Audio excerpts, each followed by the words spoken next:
Some states in the South are reporting new daily COVID-19 records. The situation in Florida is so bad that it's being called the new coronavirus epicenter in the U.S. NBC News correspondent Sam Brock is live in Miami. And Sam, what is going on in Florida today? A new record number of cases? What isn't going on? Allison, good afternoon. Yeah, we're looking at 4,000 almost cases today.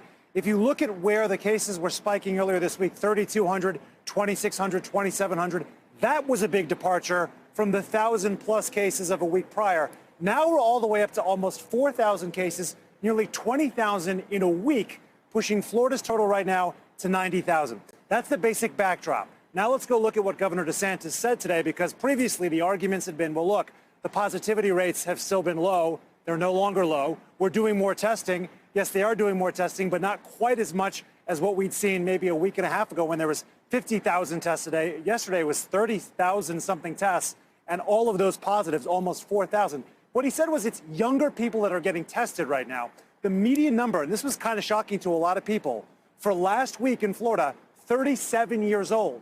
And the governor sort of ticked off all these different areas of the state, whether it's Orange County or Seminole County, where the numbers were like 26, 29, 30. In Miami-Dade and Palm Beach, it was closer to 40. But this is a really young population of people that were being tested. At least that's his point.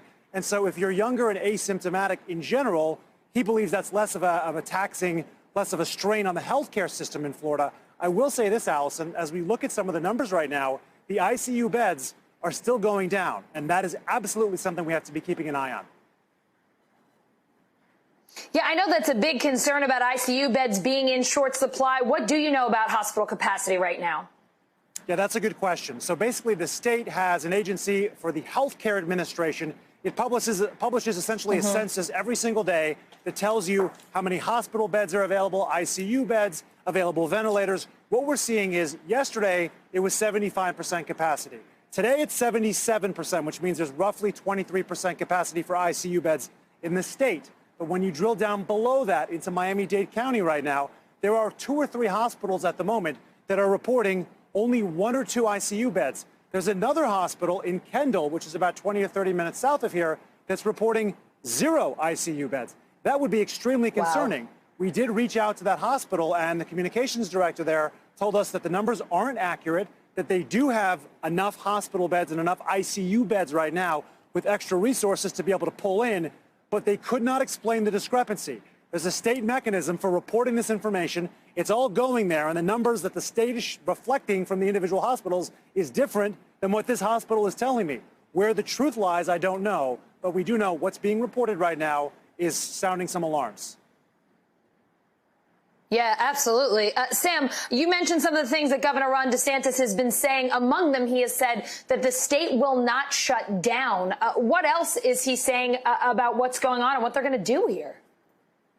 Yeah, that's kind of been the mantra so far. I think it's going to be pretty tough to see a situation in which you would see restaurants, beaches, and other establishments that have been opening up all of a sudden forced to close because the economic impact, Allison, is just so extensive. What we are seeing are individual governments right now taking actions into their own hands, whether that's in Miami with Mayor Suarez here, who pushed pause on Miami's reopening, to the conversation right now over masks, a requirement in some places in Florida. Monroe County yesterday just passed a measure to require them. That's where all the Florida Keys are. They govern that area of the state. And then over in Tampa, city of Tampa has seen a spike in cases. The mayor there decided mandatory masks for all people who are out in public. So you're seeing different areas of the state and different leaders deciding for themselves that they're going to want to take action right now. But Governor DeSantis, thus far, has dismissed that option of requiring masks out of hand and has said there is going to be no rollbacks. We are only moving forward.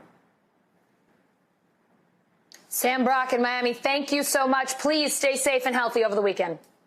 Thank you, Allison. I appreciate that. You stay safe as well. Thanks for having me on. Hey, NBC News viewers, thanks for checking out our YouTube channel. Subscribe by clicking on that button down here and click on any of the videos over here to watch the latest interviews, show highlights, and digital exclusives. Thanks for watching.